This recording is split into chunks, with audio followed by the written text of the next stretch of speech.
자, 큰 배가 항해를 위해서 출항을 했습니다. 출항을 했습니다. 참 큰 배라 요동이 없을 것이라고 생각합니다만, 그러나 많은 사람들이 참 안전하기를 바라는 그런 심령으로 모두가 저마다 자기들이 믿는 신을 향하여서 이 항해가 온전해질 수 있도록 목적지까지 잘 다다를 수 있도록 간절히 기도를 했습니다. 그리고 모두가 무사해야 할 텐데 라는 그런 안정적이고 또 긍정적인 그런 이야기로 서로 덕담을 이어받았습니다. 자, 배 안에는 여러 나라에서 모여든 사람들이 살고 있었죠. 모였습니다. 모두가 자기네 그런 신들을 향해서 그런 바라는 그런 여행들이 안전해지기를 간절한 마음으로 그렇게 소망하면서 기도를 올립니다. 그 기도의 그런 소원대로 며칠 동안은 이 배가 그런 풍랑 없이 안전하게 운항이 되어집니다. 자, 그러던 어느 날 갑자기 심한 폭풍우가 몰아치기 시작했습니다. 그것이 하루 이틀이 아니라 여러 날 동안 바람이 불고 또 폭랑우가 배를 덮치고 하니 모든 사람들이 어떠합니까? 두렵잖아요. 여러분, 작은 배를 타더라도 바람이 심하게 요동치면은 우리의 마음에 또 나도 모르게 그런 간담이 서늘해지는 그런 느낌을 받습니다. 우리가 평상시에 우리가 그냥 짧고 굵게 살면 되지라는 그런 호언장담하면서 살아갑니다만, 정말로 그런 벼랑 그런 끝에 딱 서거나 위기의 순간이 되면 우리의 그런 가슴이 탁 덜컥 내려앉는 그런 느낌을 모두가 받을 겁니다. 똑같은 마음이겠죠. 그래서 모든 사람들이 처음에는 담대한 마음을 가졌습니다만 두려워지기 시작한 겁니다. 그래서 목숨이 위태로워지기 시작하자 로마 사람들은 그들이 믿는 신은 제우스에게 간절히 기도합니다. 또 이슬람 사람들은 그들의 신 알라신을 이렇게 부르면서 기도하기 시작합니다. 저마다 자기의 그런 나라의 신들의 이름을 부르면서 그런 간절한 마음으로 살려달라고, 이런 위기에서 벗어나게 해달라고 간절히 기도합니다. 그러나 폭풍우는 멈출 생각을 하지 않고 점점 더 심해질 뿐이에요. 모두가 열심히 기도를 드렸으나 단 한 사람은 아무것도 하지 않은 채 그저 평온한 모습을 지니고 있는 그 모습을 발견했어요. 그 사람은 다름 아닌 기독교인이었습니다. 많은 사람들이, 제각기 나라 사람들이 그를 향하여서 왜 당신은 기도하지 않는가? 왜 당신은 아무런 조치를 취하지 않는가? 그렇게 핀잔하기 시작했습니다. 그러자 이 크리스천은 조용히 무릎을 꿇고는 하나님께 간절히 기도하기 시작합니다. 만군의 하나님이시여, 우리를 창조하신 하나님이시여, 바다와 파도도 꾸짖으시고 모든 것을 잠잠케 하신 우리 주 예수시여. 그렇게 기도하기 시작하자 조만간 얼마 시간이 지나지 않자 그런 모든 폭풍우가 잠잠해졌습니다. 배에서 사람들이 내리자마자 그 크리스천에게 다가와 물었죠. 이상하군요. 우리들의 기도는 왜 효력이 없는 거죠? 왜 당신이 기도 드렸을 때만 폭풍우가 잠잠해집니까? 이런 질문을 드렸습니다. 그러자 그는 이렇게 답합니다. 글쎄요, 저도 잘 모르겠습니다만 당신들은 각각 자신들이 생각하는 신에게 기도를 드렸는가 봅니다. 당신들의 신은 바다와 관련이 없는가 봅니다. 하지만 내가 믿는 하나님은 전 우주를 다스리시고 지배하고 계신 하나님이십니다. 당연히 제 기도를 들어주는 것이 마땅하지 않을까요? 이 크리스천 마음속에는 하나님에 대한 확신이 있었던 거죠. 내 생각과 내 경험에 그런 범주에 하나님이 놓여 있는 것이 아니라 내 지각을 뛰어넘고 그런 경험을 뛰어넘으신 그 하나님을 믿는 순전한 믿음이 그에게 있었던 것입니다. 이 믿음, 사람들이 바라는 그 믿음은 헛된 믿음이었던 거예요. 그런 이루어지기를 바라는 그런 마음뿐이지 정말로 그 실체의 신께, 그 하나님께 기도하지 않았다라는 것을 우리가 느낄 수 있는 것입니다. 하지만 우리가 믿는 하나님은 부활의 실체요, 부활의 참 주인이요 영원한 하나님 나라의 생명이신 분이십니다. 그 주님을 향한 정직한 믿음이 우리 안에 머물러 있어야 하는 것입니다. 그래야만 우리의 삶에 능력이 있고 우리 삶에 의심이 없고 우리 삶에 저 넘어 죽어서 가야 할 천국이지만 우리 삶의 현장에서 천국의 삶을 누릴 수 있는 능력의 그리스도인이 되는 것입니다. 사랑하는 성도님들, 여러분이 믿는 신은 누구입니까? 여러분이 믿는 하나님은 누구십니까? 우리의 집 안에만 계신 하나님이신가요? 아니면 교회 안에 머물러 계신 하나님이십니까? 우리는 우리 생각에 머무는 신이 아니라 우리 안에 역사하시는 하나님을 믿고 따라야 할 줄 믿습니다. 오늘 말씀 속에서 하나님이 어떤 분이신가를 깊이 깨닫고 그 하나님을 향하여서 우리의 진실한 믿음을 고백할 수 있는 귀한 아침이 되시길 주님의 이름으로 축복합니다. 먼저 하나님은 언약을 성취하시는 하나님이십니다. 자, 호기롭게 베드로와 요한을 잡아들였던 유대 종교 지도자들은 그들 제자들을 위협하고 당부한 후에 풀어주었어요. 사실 베드로의 이야기 한편의 설교죠. 그 설교를 들은 유대 지도자들은 공경에 빠져 있습니다. 그들은 부활을 증언하는 사도들의 말을 제지하기 위해서 조급한 그 나머지 의회를 소집한 것입니다. 이 상황을 어떻게 처리할까? 저 베드로와 요한이 부활을 증언하고 있는데 저들을 어떻게 처리하면 좋을까? 그런 회의를 소집한 거죠. 그러나 뜻밖에도 사도들의 논변을 반박할 수 없었던 겁니다. 그들의 선입견, 그들의 배움, 그 모든 것이 모자라 보였습니다만 그들의 입에서 나오는 담대한 그 말씀을 제지할 어떤 고난도, 어떤 타당성도, 그리고 그 모여든 군중들의 그런 떠밀림 속에서 어떤 조치를 취할 수도 없었던 거죠. 그래서 당혹감을 멈출 수가 없었던 겁니다. 예수의 이름으로 하반신 장애인이 되었던 그가 걷게 되어지고 뛰게 되어지고 하나님을 송축하게 된 그 사건은 예루살렘 주변의 모든 사람이 아는 일이었기에 유대 지도자들은 별 수가 없었던 겁니다. 어떤 조치를 취할 수가 없었던 겁니다. 그 사실을 목도한 사람들이 너무나도 많아서 베드로와 요한을 주목하고 있는데, 그리고 그들의 입에서 나오는 그리스도 예수님의 십자가와 부활을 통해서 그들이 그 마음속에 확신이 있고 예수가 부활했다는, 예수를 믿어야 되겠다는 그런 여러 가지 많은 정황들이 사람들 사이에 퍼져 있기에 지도자들은 그들을, 베드로와 요한을 어떻게 할 수 없는 그런 곤란한 지경에 빠져 있었던 거예요. 의논 끝에 그들이 고작 하는 그 말 한마디는 베드로와 요한에게 예수의 일을 말하지 말라, 이런 경고만 할 뿐이었던 거죠. 하지만 이번에도 그들은 그리스도의 사도들을 과소평가한 대가를 톡톡히 치릅니다. 베드로와 요한은 단순히 자신들의 지식과 경험을 이야기하지 않았어요. 하나님께서 보고 듣게 하신 것을 전하는 사람들이기 때문입니다. 증인이기 때문입니다. 그들은 어떤 위협이나 어떤 총칼의 그런 대듬 앞에서도 머뭇거리지 아니하고 한순간 멈칫하지도 아니하고 그리스도 예수님을, 그 예수님의 그 부활을 말하기 시작했던 겁니다.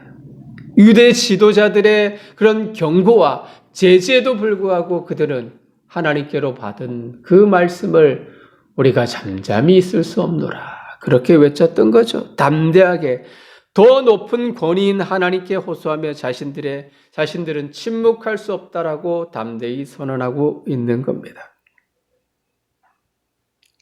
사도들은 의회원들, 지도자들의 말에 전혀 순종할 마음이 추호도 없습니다. 그들 마음속에는 불안이 없어요. 두려움이 없어요. 사실 2달 전만 해도 예수님이 붙잡힐 때에 두려움 속에 가득 차서 예수를 부인하고 도망갔던 이들입니다. 그렇죠. 철저히 계집종에게도 나는 예수를 모른다. 그 사람 나와 관련이 없다라고 이야기했던 베드로입니다. 그러나 불과 두 달 그 사이에 그리스도의 부활을 목도했고 성령의 충만함으로 그들의 그런 전인격이 변화되어졌을 때에 그들은 이제 조금의 그런 망설임 없이 담대함을 가지고 그리스도를, 복음을 전하기 시작했던 겁니다. 여러분 그래요. 신앙생활을 오래 했다. 그리고 내가 어렸을 적부터 신앙생활했다. 이것이 자랑이 아닙니다.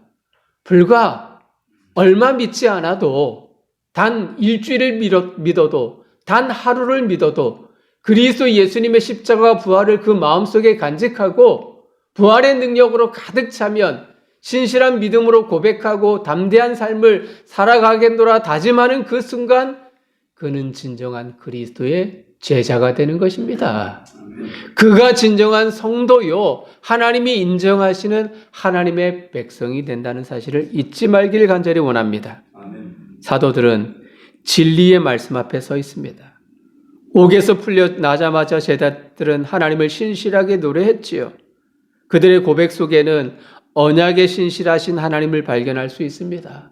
창조하시고 말씀하시고 이루시는 하나님이시지요. 24절 말씀을 보면 특별히 이렇게 말합니다. 대주제요. 대주제요. 세상을 창조하신 하나님을 언급합니다. 천지와 바다와 그 가운데 만물을 지으신 하나님을 가슴에 담고 있습니다. 세상의 주인은 하나님이시고 그분의 섭리하심과 그분의 인도하심을 통해 지금까지 왔음을 그들은 인정하고 있는 거죠. 그리고 25절에서는 말씀하시는 하나님 이렇게 선포합니다. 성령의 능력이 다윗의 입을 통해서 장차 이루어질 예언을 선포하게 했다라고 그들은 말합니다. 25절 말씀은 우리가 읽었죠. 본문을 읽었습니다. 시편 몇 편을 읽었습니까? 2편의 말씀을 읽었어요. 2편의 말씀을 인용한 구절입니다. 이 말씀의 성취입니다. 시편 2편은 저자가 다윗인데요. 다윗이 지은 메시아 찬양시입니다. 열방의 백성들의 반역, 영원한 통치를 위한 그리스도의 오심을 묘사하고 있습니다. 시편 2편 1절에 어찌하여 이방 나라들이 분노하며 민족들이 헛된 일을 꾸미는가? 2절에 세상의 군왕들이 나서며 관원들이 서로 꾀하여 여호와와 그의 기름 부음 받은 자를 대적하며 이렇게 기록합니다. 메시아가 이 땅에 오실 것을 다윗의 입을 빌어서 선언하고 있는 말씀이지요. 다윗의 가계를 통하여서 메시아를 세상에 보내실 것을 하나님은 약속해 주셨어요. 하지만 메시아는 영광 가운데 이 땅에 왕으로 등극할 것이 아니라 고난을 겪을 것이라고 다윗은 말합니다. 이방 나라들이 분노한다고, 민족들이 헛된 일을 꾸민다고 이야기합니다. 그 결과 주님은 십자가에 돌아가셨습니다. 그 결과 예수님은 고난을 당하셨습니다. 그 결과 예수님은 모욕과 침뱉음을 당하며 매질을 당하며 그런 아픔을 겪었습니다.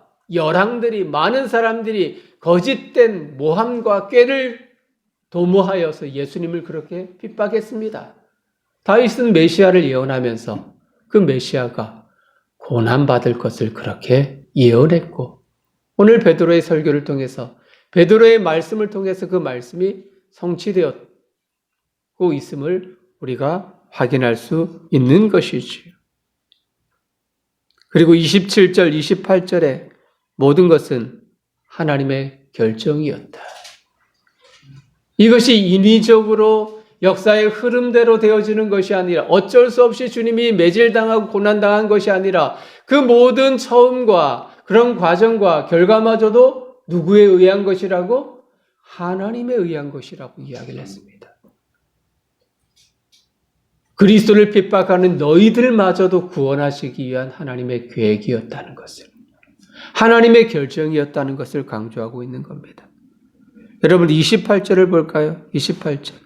하나님의 권능과 뜻대로 이루려고 예정하신 것을 행하려고. 어때요? 하나님께서 그 모든 것을 행하려고. 이 모든 것을 성취하기 위해서 헤롯이 등장하고 본디오가 등장하잖아요. 우리가 사도신경 우리가 고백하면서 그런 고백을 해. 본디오 빌라도에게 고난을 당하사. 본디오 빌라도는 역사적 인물입니다. 시편 2편에 예언한 세상의 군왕이 바로 헤롯이고요. 그리고 관원들이 바로 본디오 빌라도인 것입니다. 왕들과 관원들은 하나님의 기름 부으신 자를 대항하여 모였습니다. 헤롯은 갈릴리 지방을 다스리도록 임명이 되었고요. 본디오 빌라도는 유대 지역을 다스리는 로마 총독이 되었습니다. 다윗이 예언했던 군왕들, 관원들이 바로 그들을 나타내고 그것이 역사적으로 예수님 당시에 성취되어지는 하나의 인물들이다라는 것을 우리가 확인할 수 있는 겁니다. 그들이 기름 부으신 자 예수에 대한 음모를 꾀했습니다. 재판받으실 때 유대인 공회는 정당성이나 율법에 관한 관심이 없었죠. 도리어 예수님을 사형시킬 방책을 강구했습니다. 종교 지도자들은 사형 선고를 받아내고 집행하기 위해서 빌라도에게 나아갔고요. 처음에 빌라도는 아무 죄를 발견할 수 없다라고 그렇게 놓아주기를 희망했습니다만 유대 관원들은 끝까지 아닙니다. 예수를 십자가에 못 박아야 됩니다. 우리에게 내어주소서. 그래서 어쩔 수 없이 예수님을 그들에게 빌라도는 내어주잖아요. 그리고 손을 씻습니다. 나에게는 책임이 없다. 그러나 아닙니다. 그에게 가장 큰 책임이 있어요. 그래서 그는 역사적으로 가장 못된 사람으로 등극이 되어진 거죠. 우리가 신앙 고백할 때마다 그 이름이 나타나잖아요. 하나님의 아들이 십자가에 못 박힐 때 악의 세력이 승리한 것처럼 보입니다.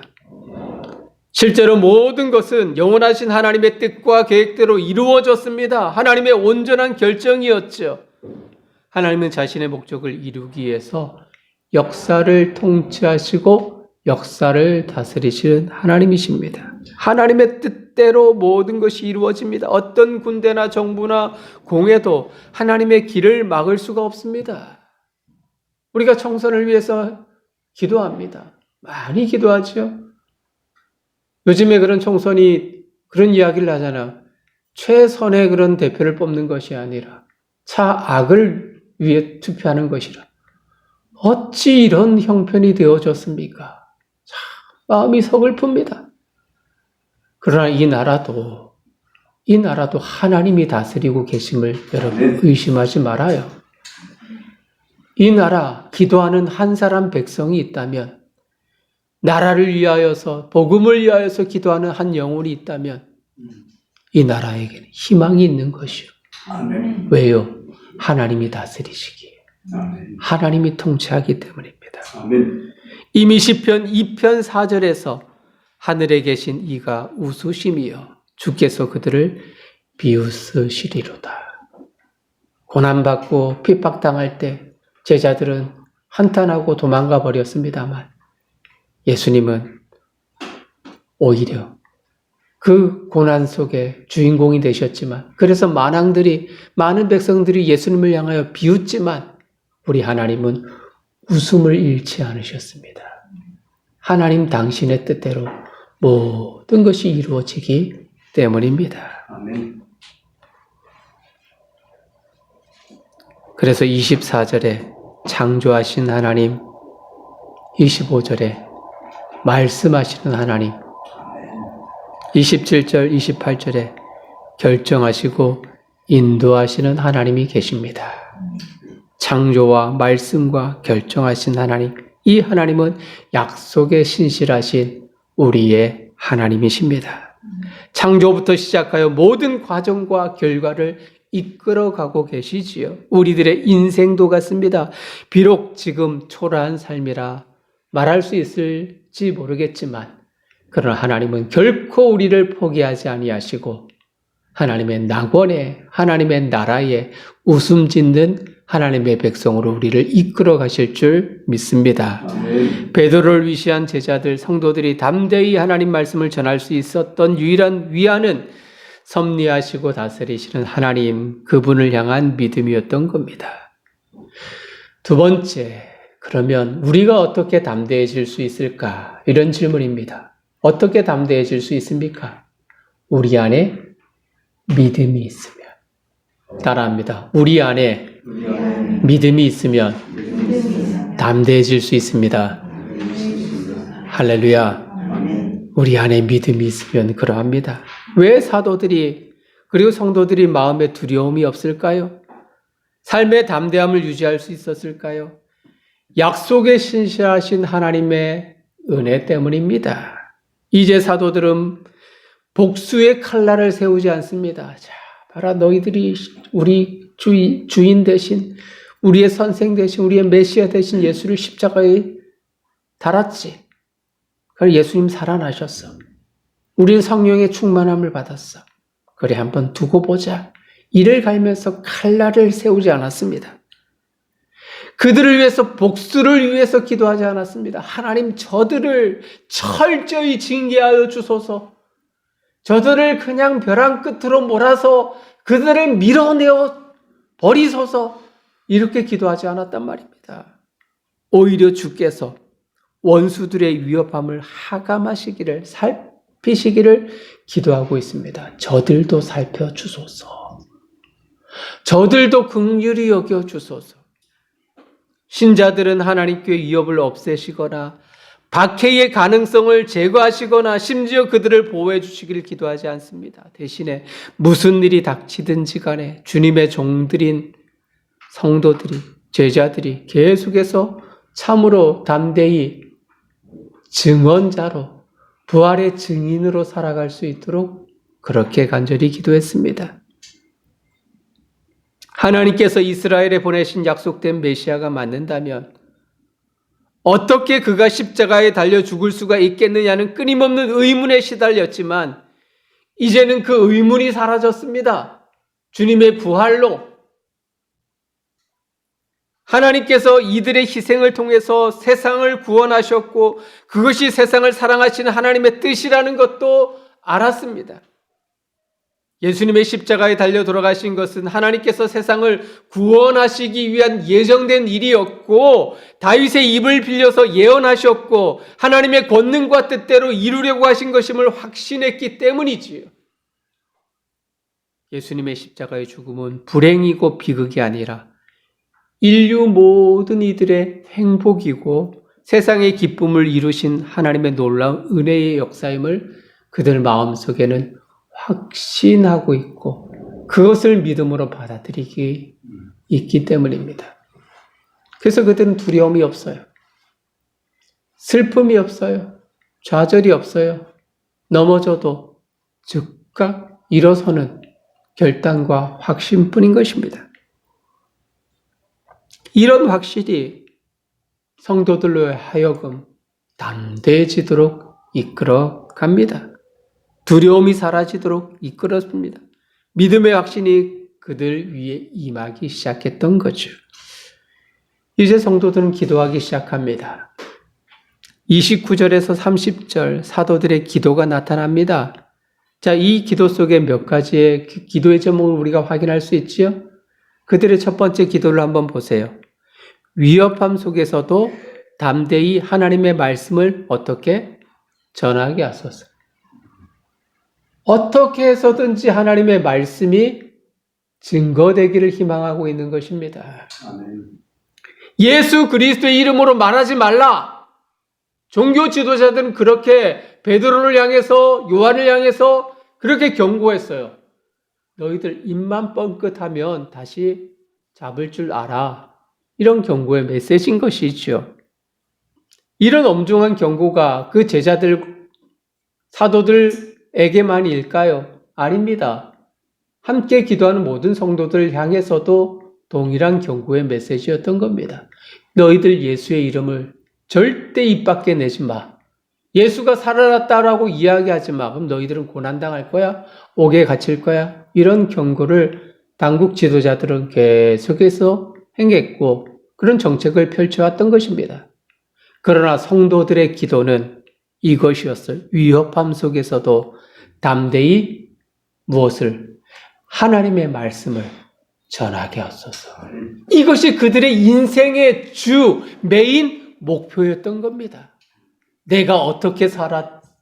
내가 어떤 직장을, 내가 어떤 사회 속에서 그런 위치에 있다 할지라도 내 입에서 내 생각과 내 행동 속에서 드러나는 것이 하나님의 말씀이기를 간절히 원합니다. 아멘. 요즘 말로 대변하면 성도들의 기도가 그런 기도였던 거예요. 두 번째 기도를 볼까요? 손을 내밀어 병을 낫게 하소서. 병을 낫게 하소서. 긍휼히 여기는 마음이 많았다는 거죠. 힘들어하고 지쳐있는 그 영혼들의 회복을 간절히 원하고 있는 겁니다. 그것을 통해서 그들이 돈을 얻기를 희망할까요? 아닙니다. 많은 사람들이 기적을 바라고 물질을 얻기를 원합니다. 근데 여러분, 간증하시는 이야기를 들어보니까 참 재밌는 이야기를 하나 하시더라고요. 자기들이 본 어떤 목사님이 길거리를 지나가다가 기적의 현장들을 많이 보았답니다. 구걸하는 사람들 있잖아요. 쪼그리 앉아가지고 걷지도 못하는 사람들. 그 사람들에게 주머니에서 거금을 꺼내서 이렇게 탁 주니까 그 사람들이 그 돈을 탁 움켜쥐고는 벌떡 일어나서 가다가는 그런 기적을 보았답니다. 별로 제가 하니까 재미가 별로 없네요. 국어를 위해서 그냥 그렇게 걷지 못하는 행세를 한다는 그런 뉘앙스, 또 이 시대가 그런 사고에 몰려 있다라는 것을 아주 재미있게 이렇게 간증을 하시더라고요. 근데 사도들이 병 낫기를 간절히 기도하는 이 기도 속에 그들의 이기적인 욕심이 있었을까요? 없었을까요? 없습니다. 그런 기적을 베풀어서 한순간에 그들이 주목받고 싶어 하는 그런 마음들, 돈을 벌고자 하는 그런 마음들, 그것이 아니라 오히려 그런 사람에게 유익과 기쁨을 주고 그리스도 예수의 능력으로 영혼이 살찌는 그 기대와 소망뿐이었던 겁니다. 그래서 그들의 기도는 하나님이시여 병든 자들이 신과 그 영혼이 강건해지기를 간절히 원합니다. 이렇게 기도하고 있지. 세 번째 기도는 표적과 기사가 예수의 이름으로 이루어지게 하소서. 병이 낫는 일을 비롯한 모든 놀라운 일들이 그리스도 예수님의 이름으로 이루어지게 해달라는 것은 사도들 자신이 존귀해지고 신격화되는 것을 막고 오직 예수 그리스도만이 만민의 생명이다라는 것을 부각시키고 그리스도 예수의 이름만이 구원 얻을 수 있는 유일한 이름임을 많은 백성으로 하여금 알게 만드시기 위함이었던 것입니다. 이미 성도들은 두려움이 사라졌어요. 무서워할 것 아무것도 없습니다. 그들이 하나님의 계획을 깨닫고는 이제 자신들을 위한 삶이 아닌 예수 그리스도의 복음을 위한 도구로 삶을 살아가고 있는 것입니다. 공동체가 세상을 다스리시는 하나님에 대한 믿음을 재확인하고 그분께 담대함을 달라고 간절히 구할 때 어떤 상황에서도 굴하지 않고 하나님 나라의 복음을 전하며 살아갈 수 있다라고 간절히 마음을 다하여 기도할 때 하나님께서는 그 공동체와 그 속한 개인에게 복을 주시고 하나님의 뜻대로 살아갈 수 있는 사명을 허락해 주십니다. 사도들과 성도들은 두려움보다 성령으로 충만해졌습니다. 사도들에게 두려움이 사라진 그 이유는 하나님의 계획과 인도하심을 느꼈던 것입니다. 우리 마음속에도 두려움과 용기가 사라지고 온전히 담대해질 수 있는 유일한 근원은 그리스도께서 행하실 그 아름다운 복음의 일들을 믿음으로 고백하고 믿음으로 받아들일 때 우리 안에 두려움이 사라지는 것입니다. 말씀을 마무리하지요. 우리에게 삶의 위기감이 있습니다만 우리들의 생각이고 느낌일 뿐입니다. 늘 우리는 먹고 쉴 수 있는 공간만 있으면 행복하다, 행복하다 이렇게 말을 합니다만 숨 쉴 수 있는 건강만 주어진다면 감사의 나날일 것이라고 그렇게 고백합니다만, 그런데 사실일까요? 거짓일까요? 거짓입니다. 숨 쉴 수 있는 공간, 하루에 먹을 수 있는 양 가지고 만족하는 사람 거의 찾아볼 수 없었습니다. 좀 더 많은 먹을 것, 좀 더 편히 쉴 수 있는 공간, 그것을 모두가 원하더라고요. 스스로 자신을 의롭다고 우리는 속이고 있는 것 같아요. 일상의 근심은 늘 의식주에 관련된 것으로 우리는 근심하고 걱정합니다. 조금 더 편한 생활을 추구합니다. 하루의 근심은 그날의 족하다라고 하신 주님의 말씀이 전혀 우리 귀에 들리지 않습니다. 한낱뿐만 아니라 10년치의 근심을 안고 살아가는 것이 우리들의 현 주소가 아닐까 그런 생각을 해보죠.